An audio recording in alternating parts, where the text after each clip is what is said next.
last week you did a scouting report on basically every member of the secondary except Marcell Harris. Someone pointed it out that we left him out. Yes, and thanks for that point out. That was one of your fans brought that up and was like, hey, can you guys do a segment on Marcell Harris? And I was like, I've got you.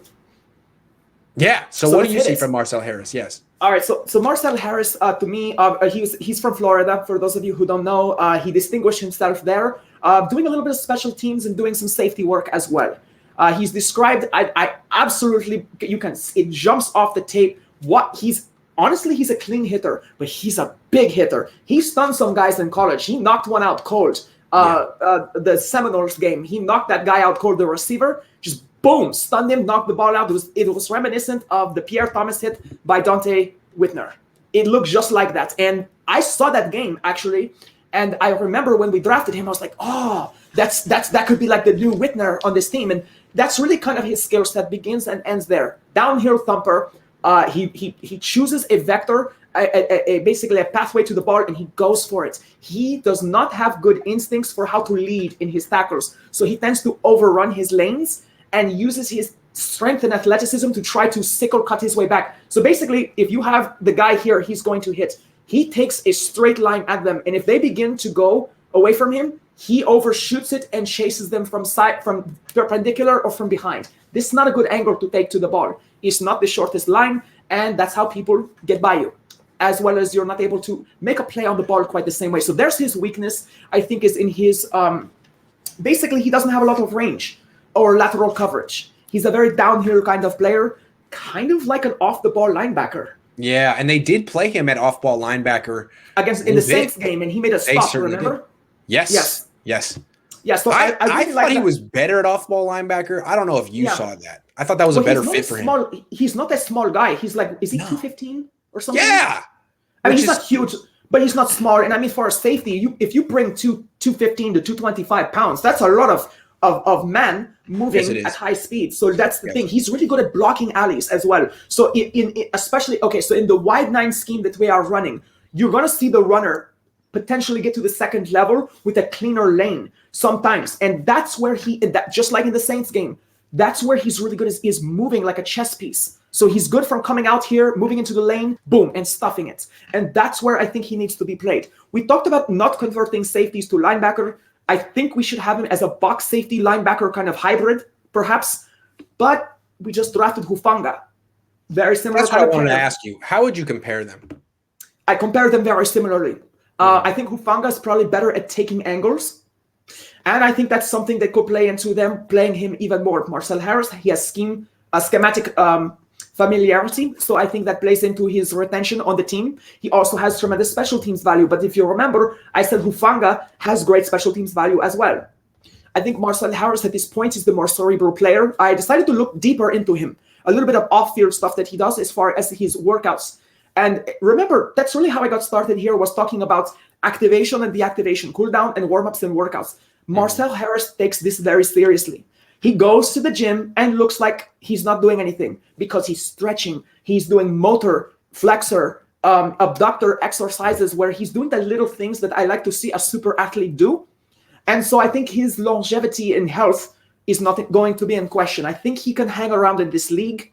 But right now I see him as a special teams value, and maybe do you feel like he could do dime packages and things like that, dollar packages? I do. But it seems to me that if in those dime packages, which is, one linebacker on the field, extra DBs for coverage, you want Jimmy Ward and Jaquiski Tartt in coverage. And Warner, obviously. Yeah.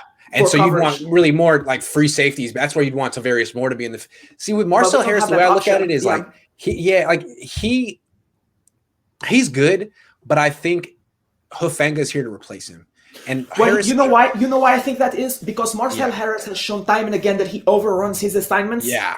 And he's a liability in vertical coverage. He is not good down deep. If you have any corners up the sideline, no good. I've seen him get burned a lot. And I would actually venture to say that if you have an average or really good receiver on the field, it favors them. That's not a good report. So, I mean, he's a fourth-year player. He's entering his fourth year. He still hasn't really established a role or a position. Is he a strong safety? Is an outside linebacker? He's working to show that what he is. He's really a special teams guy right now. But the thing is, we have Hufanga. That's the thing. That's what I'm saying. I think they probably drafted him. You know, this is like, it's like a small Trey Lance and Garoppolo kind of tester for us. Yes. I like Marcell Harris as a person. We need to see a lot from him this year to not say next year we should cut him in favor of Hufanga. If Hufanga is not a bust and he's okay and he's as good as Marcell Harris, the writing is on the wall. Cheaper, younger, more valuable, and there's more upside. Yeah, that the writing's on the wall. It seems like Marcell Harris has an opportunity this year on the 49ers to play and make some value for himself. But if he plays well, he'll probably sign somewhere else. And if he doesn't play well, he might be out of the league because the Niners already have his replacement. And the thing I like about Marcell Harris is he's trying. He is trying. If you guys go look on YouTube, his extracurricular activities, his warm-ups, his workouts, he's trying. He's really trying hard to do his part to stay healthy and stay on this team. Certainly. Good luck. So I like that about him. All right, before we move on, before we leave, before the show ends, Camelot's Red and Gold says Kaepernick supporting Castro just as bad as Tyson supporting Mao. Both dictators that, even though did some good things, were mostly ruthless. Yeah, I see some people on Twitter supporting Joseph Stalin. And it's like, what? Because he executed like 40 million people? Is that good? What? No. Or it'd be like saying, like, Hitler, he did some bad things, but, he really improved that economy over in Germany. They had some terrible hyperinflation. Before the show. I mean, you can say Hitler created the best automotive roadway in the world, but he built them for his Tiger Panzers. He built them for his tanks to do, really improved their economy too. I mean, their economy was in shambles after World War I. You just don't look for the silver lining. Just don't. I mean, every government does, well, most of them do one thing correctly, or they bring more money or more economy, but at what cost? So Camelot, thank you for saying that. Thank you for having the courage to say that. Thanks for the donation, and absolutely agree. There's no silver lining with dictatorship.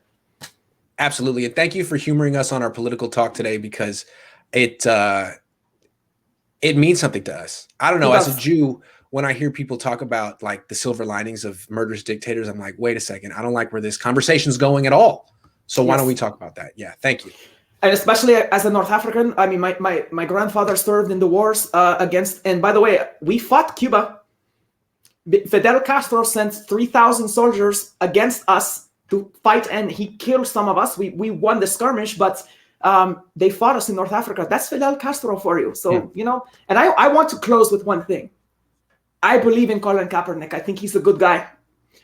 Not even talking about his performance as a quarterback. There's a reason I would wear his jersey after he just supported the guy who sent troops against my country.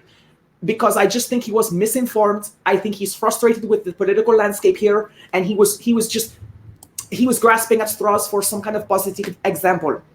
Right. And, and again, like you just said, Ziggy, it's just not worth it to look to these negative people for positive examples. We have a lot more positive examples here. I would have preferred to quote somebody like Tubbs or Rosa Parks or something like that. Let's go with a good person, not with these people. Matt H says I skipped his question. I didn't see a question from Matt H. And I can scroll back unlimited. I have unlimited scrolling capabilities. I just don't see it. So sorry, Matt. I don't know. I don't see a question from you. Sorry, Matt. If we miss a question in the future, why don't you put your question with that observation? That way we don't have to scroll. Yeah. Anyway, before you end the show. Yeah, Matt, what was your question, Matt? Let me know. We're just going to sit here quietly for the next 20 seconds and wait for Matt to write his question. I have a timer. Let us know, Matt. It was a $2 question. Ask it again. Don't put any money. We'll answer it right now. Matt, go ahead.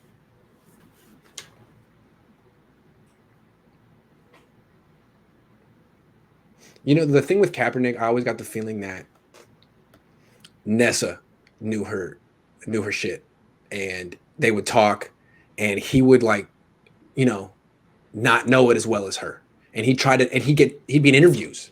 He would be. Oh, absolutely. He was grasping at straws. Off the top of his head, someone said Cuba has the best medical healthcare system in the world. Actually, you know where I heard that in pop culture? I heard it in Die Another Day, James Bond. Yes. They brought that up there. This is the kind of pop culture kind of knowledge that your Google experts have, basically. I think you're right. But that's why he backed up. That's why he's like, oh, no, I don't stand for the bad things. I'm just talking about the good things. Well, okay, whatever.